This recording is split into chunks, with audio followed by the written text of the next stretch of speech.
आज या व्हिडिओमध्ये इयत्ता 8वी मराठी याचा पुढचा धडा आपण आज अभ्यासणार आहोत। मागच्या काही व्हिडिओजमधून आपण बराचसा अभ्यास पूर्ण करण्याचा प्रयत्न केलेला आहे। विद्यार्थी मित्रांनो, या परिस्थितीला कुणाच्या हातामध्ये काही नाही आहे तसं, त्याच्यामुळं आपण घरी राहूनच आपल्याला अभ्यास करायचा आहे। शाळा जेव्हा सुरू होईल तेव्हा होईल, परंतु आपल्याला आत्ता मात्र या परिस्थितीला सामोरं जायचं आहे आणि अभ्यासही आपला पूर्ण करायचा आहे। तर विद्यार्थी मित्रांनो, आपण आज या व्हिडिओमध्ये धडा 7वा अभ्यासणार आहोत। पान नंबर 27 अण्णाभाऊंची भेट हे या धड्याचं शीर्षक आहे।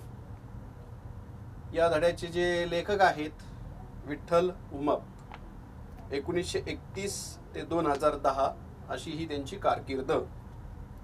प्रसिद्ध लोकशाहीर, लोककलाकार आणि सामाजिक कार्यकर्ते, भारतरत्न डॉक्टर बाबासाहेब आंबेडकर यांच्या विचारांचे निष्ठावंत पुरस्कर्ते।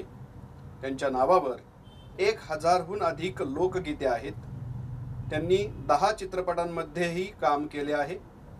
पोवाडा, बहुरूपी, भारुड, भजन, गणगवळण, कवने, लावणी, तुंबडी, बोबडी, धनगर गीते, नंदीबैल, वासुदेव, डोंबारी, पोतराज असे अस्सल मराठमोळे कलाकार, तसेच कव्वाली आणि गझल गायन या लोककलेच्या सर्वच प्रकारात त्यांनी लीलया संचार केला आहे। यावरून लक्षात येतं विद्यार्थी मित्रांनो आपल्याला की शाहीर विठ्ठल उमप यांनी कितीतरी लोकगीतं लिहिलेली आहेत। 1000 पेक्षा जास्त लोकगीतं त्यांची आहेत। आणि आपण पाहिलं की सर्वच प्रकारांमध्ये जसं आपण पाहतो की भारुड आहे, भजन आहे, गणगवळण आहे, पोवाडा आहे, लावणी आहे, तुंबडी आहे, धनगर गीते आहेत, अशी वेगवेगळ्या प्रकारची लोकगीतं शाहीर विठ्ठल उमप यांनी लिहिलेली आहेत आणि म्हटलेली आहेत। त्यांचे फू बाय फू हे आत्मचरित्र, अबक दुबक तिबक, अरे संसार संसार, खंडोबाचं लगीन, जांभूळ आख्यान, दार उघड बया दार उघड या कलाकृती, उमाळा हा गझल संग्रह इत्यादी पुस्तके प्रसिद्ध आहेत। आता आपण त्यांच्या पुस्तकांची नावं वाचली। बरंचसं लेखनही त्यांनी आपल्या पुस्तकांच्या माध्यमातून या ठिकाणी केलेलं आपल्याला पाहायला मिळतं। 1983 साली आयर्लंड येथे झालेल्या आंतरराष्ट्रीय लोकनृत्य स्पर्धेत त्यांनी भारताचे प्रतिनिधित्व करून देशाला प्रथम क्रमांकाचे पारितोषिकही मिळवून दिले आहे। त्यांना 1996 साली महाराष्ट्र शासनाचा सांस्कृतिक पुरस्कार तसेच 2001 साली दलित मित्र पुरस्कार या पुरस्कारांनी सन्मानित करण्यात आले आहे। यावरून लेखकांची प्रतिभा आपल्याला लक्षात येते की किती प्रकारची प्रतिभा त्यांची ही आपल्याला पाहायला मिळते की वेगवेगळ्या प्रकारचं लेखन तर केलेलंच आहे, लोकगीतं त्यांनी लिहिलेलीच आहेत। त्याचबरोबर त्यांनी आंतरराष्ट्रीय स्तरावरती सुद्धा लोकनृत्याच्या स्पर्धेमध्ये भारताचं प्रतिनिधित्व केलेलं आहे आणि प्रथम क्रमांकही त्या ठिकाणी त्यांनी मिळवून दिलेला आहे। म्हणजे असे प्रतिभावंत लेखक आपल्याला या धड्याला लाभलेले आहेत। विद्यार्थी मित्रांनो, प्रस्तुत पाठात शाहीर उमप यांनी प्रसिद्ध कथाकार, कादंबरीकार, लोकशाहीर अण्णाभाऊ साठे यांचे व्यक्तिचित्र रेखाटले आहे। म्हणजे आपल्याला या धड्यामध्ये अण्णाभाऊ साठे आणि शाहीर विठ्ठल उमप यांची जी भेट झाली त्या भेटीचा वृत्तांत आपल्याला लेखकांनी या धड्याच्या माध्यमातून आपणासमोर मांडलेला आहे। आणि अण्णाभाऊ साठे यांचं व्यक्तिचित्र आपल्याला या धड्याच्या माध्यमातून चांगल्या प्रकारे पाहायला मिळणार आहे, जवळून आपल्याला अभ्यासायला ते मिळणार आहे। सुमारे 35 कादंबऱ्या, अनेक कथा, लोकनाट्य यासारखे विपुल लेखन करणारे अण्णाभाऊ साठे हे एक अत्यंत झंझावती व्यक्तिमत्व होते। सुखवस्तू जीवन जगणे शक्य असूनही त्यांनी दीनदुबळ्यांच्या जगातच कायम वास्तव्य केले आणि त्या जगाचे प्रखर वास्तव आपल्या साहित्यातून मांडले। म्हणजे अण्णाभाऊ साठेंना त्यांच्या लेखनाबद्दल अनेक मानधन वगैरे सर्व काही मिळत होतं, परंतु त्यांनी ते नाकारलं। गरिबांसाठी जगायचं, गरिबांमध्ये राहून ते वास्तव जे आहे ते अनुभवायचं स्वतः आणि मग ते आपल्या लेखनामध्ये उतरवायचं। ही अण्णाभाऊ साठेंची शैली जी होती ती खरंच वाखाणण्यासारखी होती विद्यार्थी मित्रांनो, की ज्याद्वारे आपण त्यांच्या लेखनातून पाहतो कितीतरी चांगल्या चांगल्या कलाकृती तयार झालेल्या आहेत आणि निश्चितच मराठी साहित्यामध्ये फार मोठं योगदान अण्णाभाऊ साठेंचं पण आहे. त्यांच्या मनातील गोरगरिबांविषयीच्या व्यापक सहानुभूतीच्या आणि उगवत्या कलाकारांना प्रोत्साहन देण्याच्या वृत्तीचा परिचय या पाठातून आपल्याला होतो. प्रस्तुत पाठ हा फू बाय फू या आत्मचरित्रातून घेतला आहे. म्हणजे या धड्याच्या माध्यमातून गरिबांविषयी अण्णाभाऊ साठेंची तळमळ आपल्याला पाहायला मिळते. आणि एवढा मोठा लेखक, एवढा मोठा साहित्यिक, एवढा मोठा लोकशाहीर किती साध्यापणाने आपलं जीवन जगतो याचं दर्शन आपल्याला या पाठामध्ये विद्यार्थी मित्रांनो होणार आहे. आणि हा जो पाठ आहे शाहीर विठ्ठल ओंब यांचं जे आत्मचरित्र आहे फू बाय फू या आत्मचरित्रातनं घेतलेलं आहे. पाहूया, वाचूया आपण विद्यार्थी मित्रांनो, धडा समजावून पण घेऊया. माझे आकाशवाणीवरील कार्यक्रम फारच गाजत राहिले. ते अण्णाभाऊ साठेंनी बऱ्याचदा ऐकले. एकदा अण्णाभाऊ साठे यांनी मला चिराग नगरात येऊन भेटा असा भिकाजी तुपसौंदर या माझ्या मित्राकडे निरोप पाठवला. मला अत्यानंद झाला. एवढ्या मोठ्या माणसानं मला भेटायला बोलवलं म्हणजे काहीतरी शाहिरी कार्यक्रम असावा. आता विठ्ठल उमाप हे आपला अनुभव सांगतात. त्यांचा आत्मचरित्रातनच हा पाठ आपल्याला या ठिकाणी घेतलेला आहे. आणि मग ते स्वतः सांगत आहेत आपल्याला की आकाशवाणीवरती त्यावेळेस शाहीर विठ्ठल उमाप यांचे कार्यक्रम खूप गाजत होते, लोकप्रिय झाले होते. कारण त्यांची जी लोकगीतं होती ती लोकांना मंत्रमुग्ध करणारी होती, आवडणारी होती. खूप चांगल्या प्रकारची लोकगीतं त्यांनी त्यावेळेस गायलेली होती, तयार केलेली होती. आणि त्याच्यामुळं आकाशवाणी सारख्या या प्रसार माध्यमावरती आपण पाहतो त्या काळामध्ये फारसं दूरदर्शनाचं जे प्रसार माध्यम आहे ते विकसित झालेलं नव्हतं फारसं त्यावेळेस. त्यामुळे आकाशवाणी ही एक सर्वात प्रमुख प्रसार माध्यम त्यावेळेस होतं. आणि आकाशवाणीच्या माध्यमातून त्यांचे गाण्याचे कार्यक्रम खूप लोकप्रिय झालेले होते आणि प्रसिद्ध झाले होते. त्यामुळं अण्णा भाऊ साठेंनी त्यांचे कार्यक्रम बऱ्याच वेळा ऐकले आकाशवाणीवरती. आणि म्हणून भिकाजी तुपसौंदर जे त्यांचे मित्र होते त्यांच्याकडे त्यांनी निरोप पाठवला की चिराग नगरमध्ये येऊन भेटा. चिराग नगर ही एक अण्णाभाऊ साठे ज्या झोपडपट्टीमध्ये राहत होते ती वस्ती म्हणजे चिराग नगर. घाटकोपर या ठिकाणी ती चिराग नगर झोपडपट्टी आहे की ज्या ठिकाणी अण्णाभाऊ साठेंचं वास्तव्य त्या वेळेस होतं.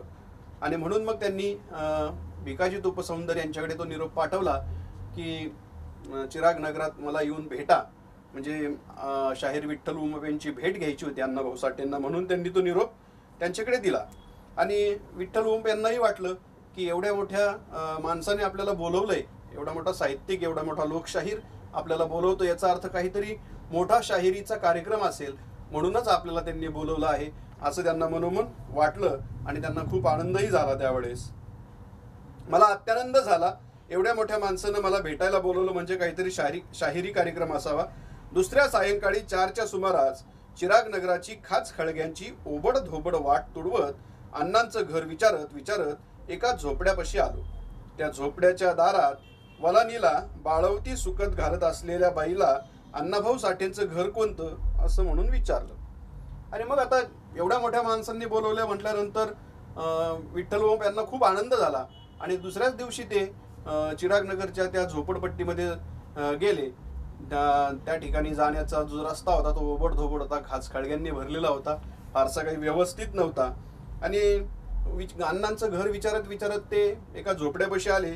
त्या ठिकाणी झोपड्याच्या दारात वलानीला याचा अर्थ विद्यार्थी मित्रांनो हा शब्द जो आहे की आपण जे ओले कपडे वाळवायला घालवतो, ची दोरी बांधलेली असते पहा, आपल्या घरी सुद्धा आपल्या आईने अशी दोरी बांधलेली असते आणि त्याच्यावरती आपले जे धुतलेले कपडे आहेत ते त्या ठिकाणी वाळायला घातलेले असतात.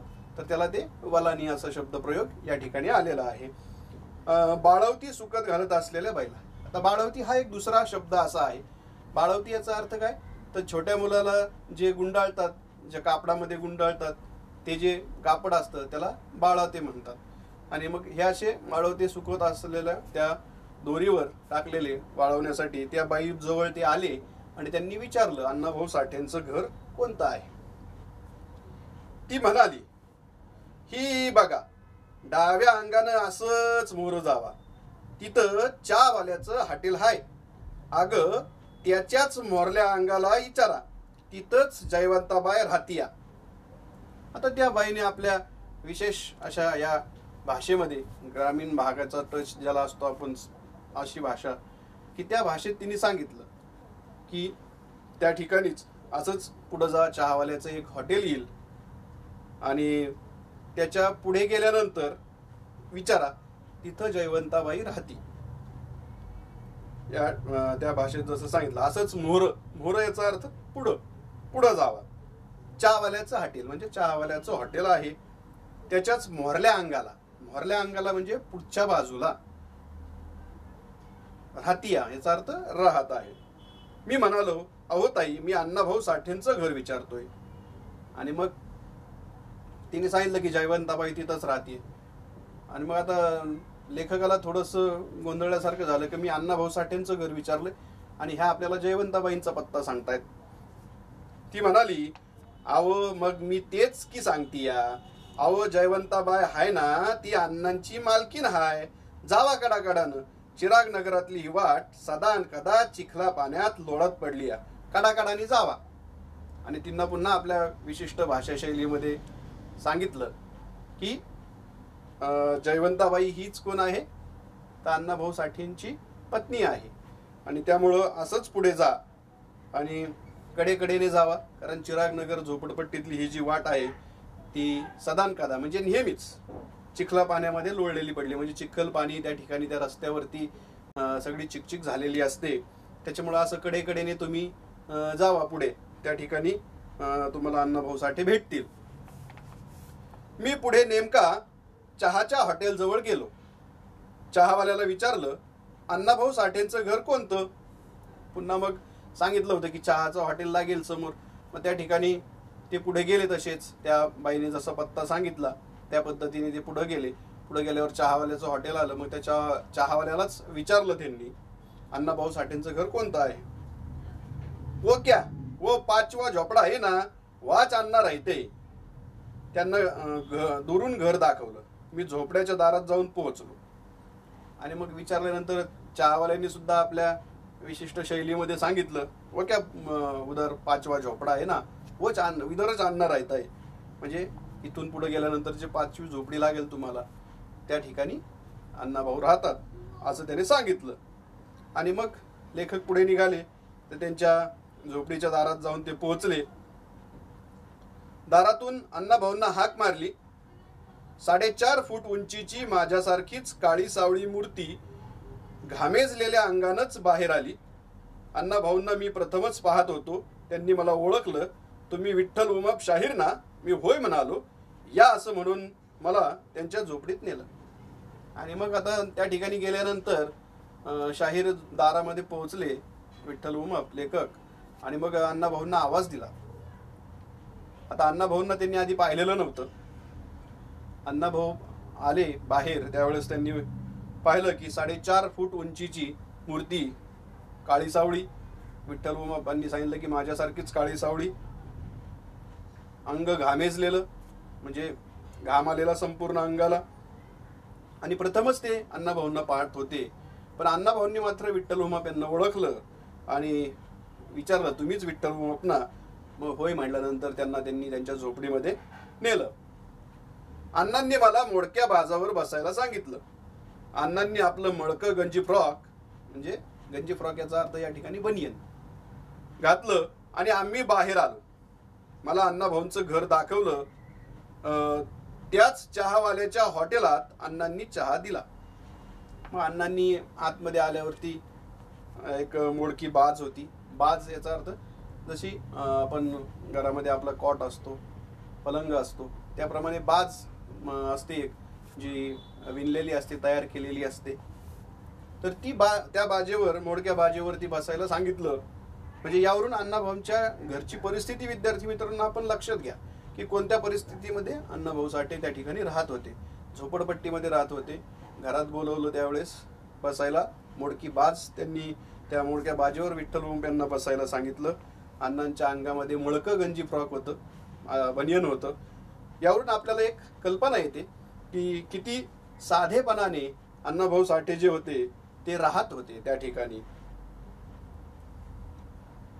अण्णांनी मला मग त्यांनी त्या ठिकाणी ज्या चहावाल्याने रस्ता दाखवला होता त्या चहावाल्याच्या हॉटेलमध्ये ते गेले आणि मग त्या ठिकाणीच त्यांनी चहा घेतला.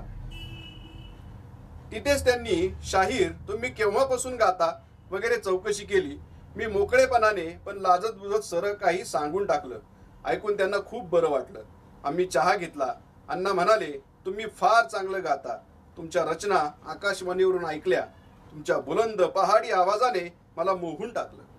आणि मग अण्णाभाऊ साठेंनी त्याच ठिकाणी त्यांना सांगितलं की केव्हापासून तुम्ही गाता वगैरे अशी चौकशी केली शाहीर विठ्ठल उमप यांची. त्यावेळेस मोकळेपणाने शाहिरांनी अण्णाभाऊ साठेंना सगळी परिस्थिती सांगितली, कारण स्वतः शाहीर अण्णाभाऊ साठेंची परिस्थिती पाहतच होते. त्यामुळं त्यांनाही ते आपल्या सारखेच वाटले आणि म्हणून त्यांनी सर्व परिस्थिती थोडीशी लाजत उजत सगळं काही त्यांनी सांगून टाकलं. आणि अण्णाभाऊ साठेंना ते ऐकून फार समाधान वाटलं आणि त्यांनी सांगितलं की तुम्ही खूप छान गाता. तुमचा आवाज जो आहे बुलंद पहाडी आवाज आहे आणि त्यामुळं लोकगीतांना जसा साजेसा आवाज असतो तसा आवाजात तुम्ही ती जी गीतं गाता ते ऐकून फार छान वाटतं असं अण्णाभाऊ साठेंनी त्यांना सांगितलं. आणि तुमच्या त्या पहाडी बुलंद आवाजाने मला मोहून टाकलं असंही अण्णाभाऊ साठे पुढे म्हणालेले आहेत. तुमच्या वागणुकीची वर्तनाची इतरांकडून माहिती मिळाली. तुमच्यामधला आवाजाचा गोडवा मी अनेकदा चाखलाय विठ्ठलराव. मला राहावेच ना. तुम्हाला केव्हा भेटेन असं सारखं वाटत होतं. तो सुदिन आज उगवला. आणि मग याच्यावरती अण्णाभाऊ साठेंनी सांगितलं की तुमचा आवाजाने मला इतकं मोहून टाकलं होतं. तुमचा आवाज जो आहे तो बुलंद पहाडी आवाज, लोकगीताला जसा साजेसा आवाज आणि त्या आवाजाचा गोडवा मी अनेक वेळा चाखलाय. म्हणजे याचा अर्थ त्यांनी अनेक वेळा ते लोकगीतं त्यांची नेहमी ते ऐकतात रेडिओवरती आणि त्यामुळं तुम्हाला एकदा केव्हा भेटल अशी माझी परिस्थिती झाली असं अण्णाभाऊ साठेंनी सांगितलं. आणि खऱ्या अर्थाने तो आज सुदिन जो आहे म्हणजे एक चांगला दिवस, सुदिन याचा अर्थ काय, एक चांगला दिवस त्या ठिकाणी उगवला आहे आज की तुमची आणि माझी भेट ज्या दिवशी झाली तो सुदिन म्हणावं लागेल असं अण्णाभाऊ साठे त्या ठिकाणी म्हणतायत. अण्णाभाऊंची व माझी पहिली भेट 1963 वा 64 सालात झाली असावी. अण्णाभाऊ आपण थोर साहित्यिक आहात. आज आपल्या दर्शनानं मी धन्य झालो. यापूर्वी मी आपणाला पाहिलं नव्हतं, फक्त आपलं नाव ऐकून होतो असं म्हणताच अण्णा हसले. आता आपली गट्टी जमली. माझ्याकडे येत चला, विसरू नका. आणि त्यांचा संवाद जो होता तो पुढे चालू होता. अण्णाभाऊ साठेंना सगळं सांगितल्यानंतर मग शाहीर विठ्ठल उमप सुद्धा बोलले की अण्णाभाऊ साठेंना ते बोलले की तुम्ही सुद्धा खूप थोर साहित्यिक आहात. तुम्ही सुद्धा खूप चांगल्या प्रकारचे कलाकृती निर्माण केलेल्या आहेत आणि त्याच्यामुळं तुमच्या दर्शनाने मी धन्य झालो असं शाहीर विठ्ठल उमप यांनी अण्णाभाऊंना सांगितलं. आणि असं म्हणताच अण्णाभाऊ साठे हसले. आता आपली चांगली मैत्री झाली असं त्यांनी सांगितलंय की आता आपण आपले विचार जुळलात, आपण आपली मैत्री चांगल्या प्रकारची झालेली आहे आणि आता तुम्ही माझ्याकडे येत चला, विसरू नका हे की कायम एखादी चक्कर माझ्याकडे टाकत जा म्हणजे आपल्या विचारांची देवाणघेवाण होईल असं अण्णाभाऊ साठेंना वाटलं आणि त्यांनी त्यांच्याशी बोलूनही दाखवलं. एवढ्या मोठ्या शाहिराने आपलेपणाने मला जवळ केलं. जणू काही फार वर्षांची आमची ओळख आहे अशाच पद्धतीने माझ्याशी त्यांचं बोलणं वागणं चाललं होतं. पहिल्या भेटीत मी त्यांच्या प्रेमात पडलो. आणि मग शाहीर विठ्ठल उमप यांना फार विशेष वाटलं की एवढा मोठा शाहीर, एवढा मोठा साहित्यिक त्यांना आपल्याला बोलवलं आणि एवढ्या आपलेपणाने आपली चौकशी केली, एवढ्या आपलेपणाने आपल्याशी मैत्री केली. ही एक फार मोठी गोष्ट शाहीर विठ्ठल उमप यांच्या दृष्टिकोनातून घडलेली होती. आणि त्यामुळं शाहीर विठ्ठल उमप यांना अण्णाभाऊ साठेंचं व्यक्तिमत्व आवडलं आणि ते त्यांच्या प्रेमात पडले असं ते पुढे सांगतायत. अण्णांचा निरोप घेऊन मी घरी आलो. तिसऱ्या दिवशी अण्णांच्या भेटीस गेलो असता मोडक्या टेबलावर तुटक्या खुर्चीत बसून एका दांडीला धागा बांधलेला तुटका चष्मा डोळ्याला लावून अण्णा लिहित होते. जेव्हा तेव्हा मी जाई तेव्हा ते लिहितच असत. आणि मग असं म्हणून अण्णांचा निरोप घेऊन शाहीर विठ्ठल उमप निघून गेले. काही दिवसांनी मग 2-3 दिवसांनीच शाहीर विठ्ठल उमप यांना पुन्हा अण्णाभाऊंना भेटावं असं वाटलं आणि त्यामुळे मग ते पुन्हा त्या चिरागनगरच्या झोपडपट्टीत अण्णांच्या घरी त्या ठिकाणी आले आणि भेटण्यासाठी. त्यावेळेस जेव्हा ते भेटायला गेले त्यावेळेस त्यांनी पाहिलं की अण्णाभाऊ साठे लिहित होते. परंतु त्यावेळेसच्या प्रसंगाचं त्यांनी वर्णन फार छान केलंय. पहा अण्णाभाऊ साठे किती साधं उच्च व्यक्तिमत्व, पण साधं राहणीमान किती होतं पहा.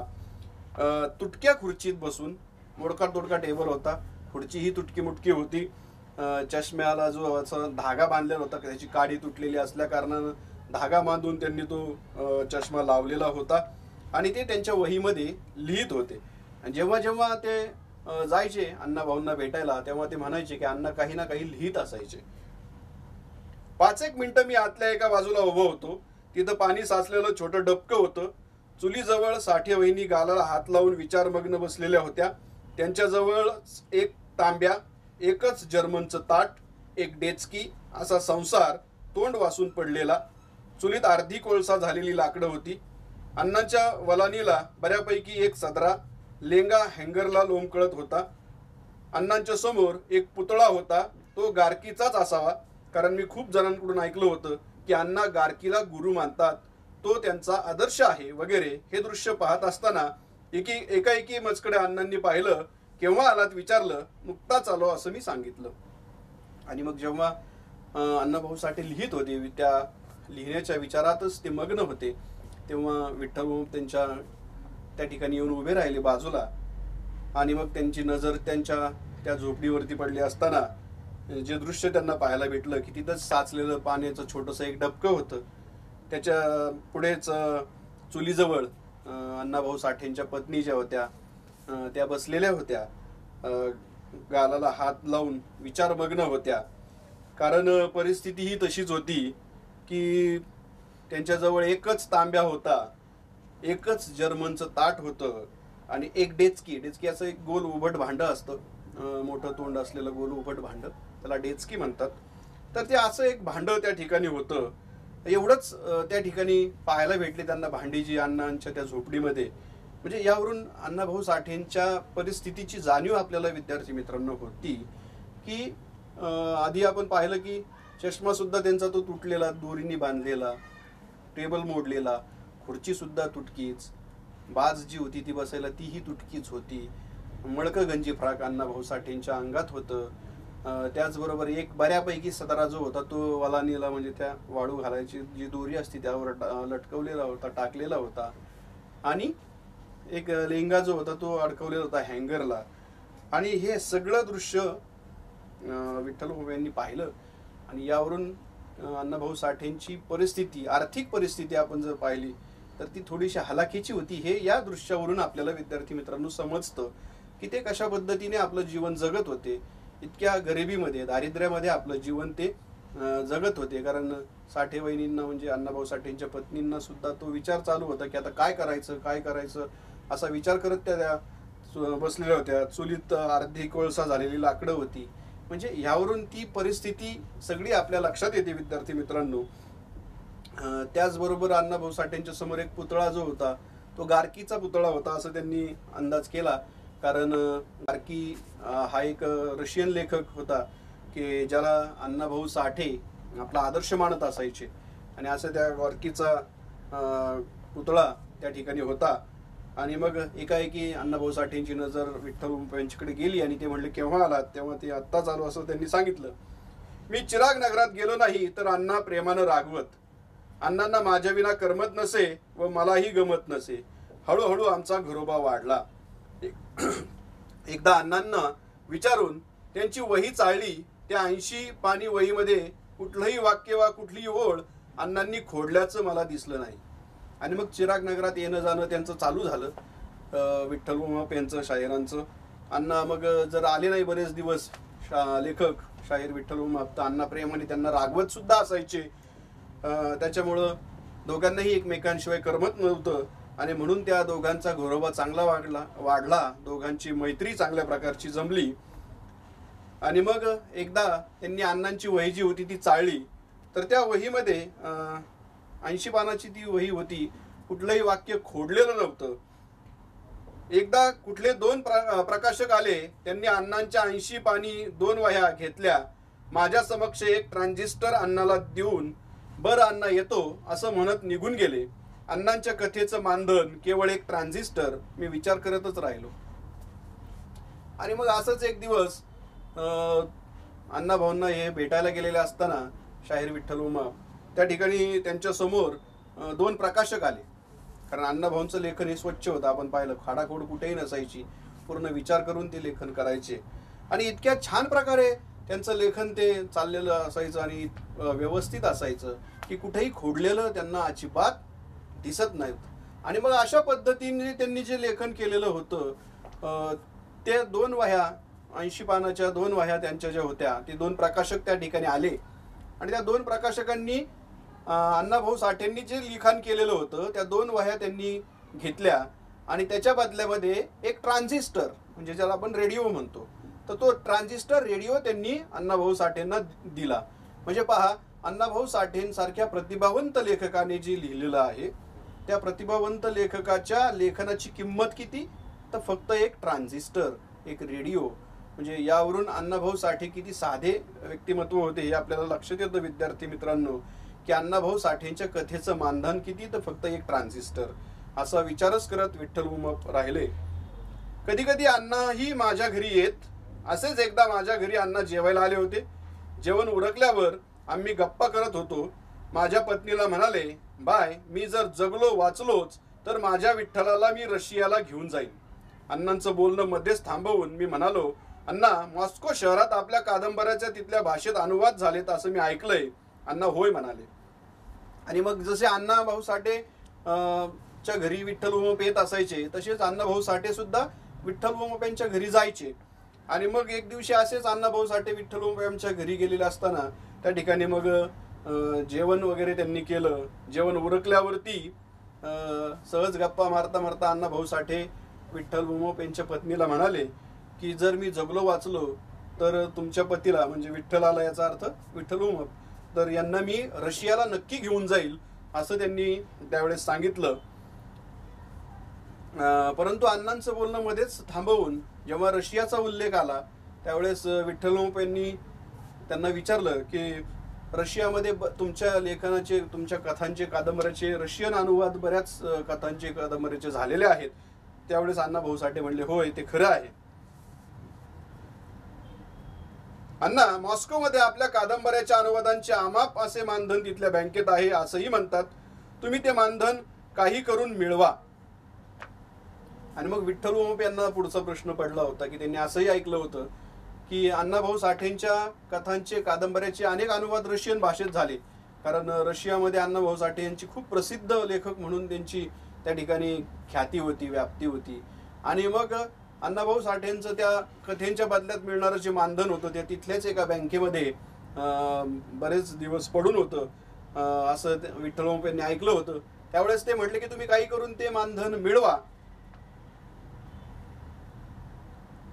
आलिशान बंगला बांधा, त्यात डायनिंग टेबल, कोच, बेडरूम, पुस्तकांची कपाटं, सगळं थाटामाटाचं करता येईल. आणि अण्णा, तुम्हाला लिहायला सुरेख टेबल, त्यावर टेबल लॅम्प, लिहायला उत्तम लेखण्या, असा सरंजाम असल्यावर तुम्ही जे लिहिता त्याच्याहून तुमचं लेखन सरस होईल. आणि विठ्ठल उमप यांनी जी कल्पना मांडली होती की ते मानधन मिळाल्यानंतर मग तुम्ही एक आलिशान बंगला घ्या, मोटर बंगला, गाडी, ह्या सर्व वस्तू तुम्हाला ऐशारामाच्या घेता येतील, रुबाबदार कपडे घेता येतील, सर्व थाटमाट तुमचं होईल.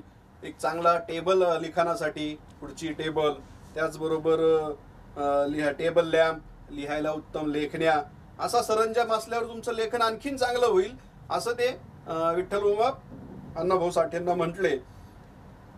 अण्णा हसतच म्हणाले, विठ्ठला, बंगला, मोटर, बाग, बगीचा, रुबाबदार कपडे, लिखाण करण्यासाठी वेगळी खोली, खोलीत फुलदाणी, टेबल, आराम खुर्ची, या सर्व साधनांचा मला मोह नाही. अरे, झोपड्यात दीनदलितांची दुःख मला अनुभवायला मिळतात. गोरगरिबांची पोटतिडकीची भाषा, त्यांचं जीवनमान, तिथली वास्तवता मी झोपडीत राहूनच लिहू शकेन. बंगल्यात मला एक अक्षरही सुचणार नाही. बंगल्यात ओढून ताणून काल्पनिक लिखाण होईल. झोपडीत उपाशी पोटं कशी जगतात, पावसाळ्यात झोपडं गळतं तेव्हा त्या पाण्याखाली टेचकी, भगुलं, परात कशी लावली जाते, थंडीच्या महिन्यात दीन दुबळ्यांना थंडी कुडकुडत बसावं लागतं. इथं दुःखाला झेलत जगणारी माणसं, त्यांची पालं, त्यांच्या हाणामाऱ्या, विठ्ठला काय सांगू.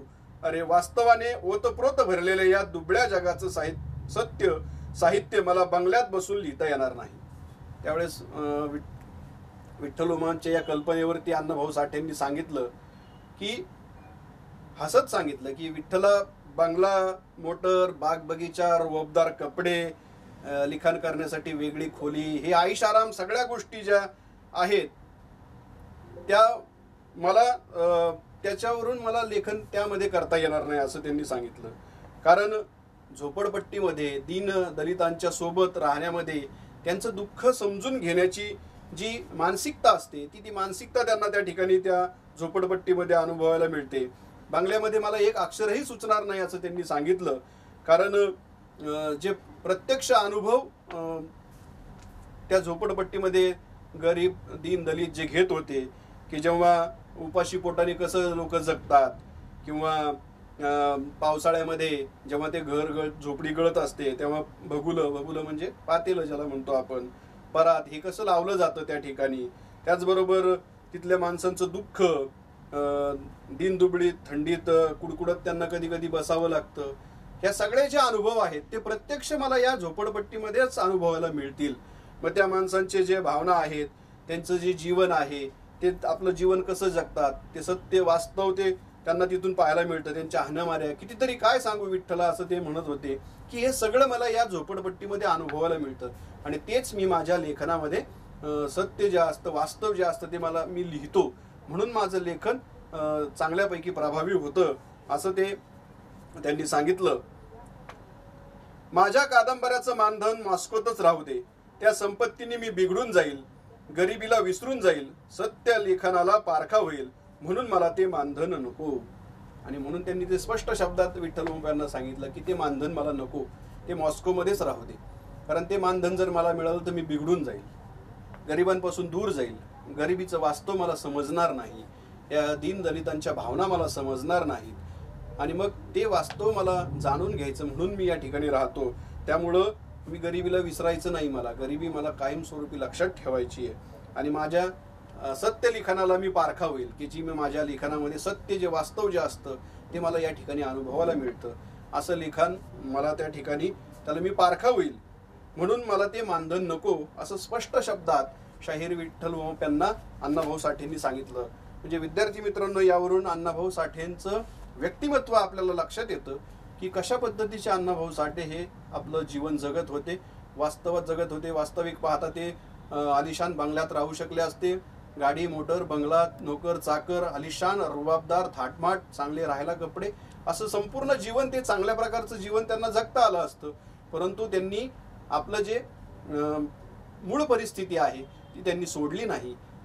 झोपडपट्टीमध्येच राहून, दीनदलित गोरगरिबांच्या सानिध्यात राहून, त्यांचं जीवन जवळून पाहून, स्वतः ते अनुभव घेऊन त्यांनी ते लेखन आपल्या लेखणीतून त्यांच्या पुस्तकांमध्ये उतरवलेलं आहे. आणि त्यामुळेच विद्यार्थी मित्रांनो, अण्णाभाऊ साठेंसारखा एक थोर लोकशाहीर ज्याला म्हणूया आपण, त्याचबरोबर एक साहित्यिक ज्याने मराठी साहित्यामध्ये खूप मोठं योगदान दिलं, जे वास्तव लिखाण त्यांनी आपल्या पुस्तकांमधनं, कादंबऱ्यांमधनं, ग्रंथांमधनं केलं. विद्यार्थी मित्रांनो, खरोखरच ते वाखाणण्यासारखं आहे.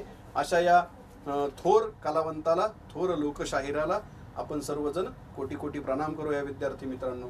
तर विद्यार्थी मित्रांनो, आपला हा धडा या ठिकाणी पूर्ण झालेला आहे. पान नंबर 29 वरती या धड्याचा स्वाध्याय जो आहे तो तुम्हाला दिलेला आहे. तो स्वाध्याय तुम्ही पूर्ण करा विद्यार्थी मित्रांनो. नक्कीच या व्हिडिओची मदत तुम्हाला तो स्वाध्याय पूर्ण करण्यासाठी होईल अशी मी आशा बाळगतो. मी दीपक शिरसाट आजचा हा जो आपला धडा आहे तो संपवतो. विद्यार्थी मित्रांनो, घरी राहा, सुरक्षित राहा, काळजी घ्या आणि अभ्यास करत राहा. धन्यवाद.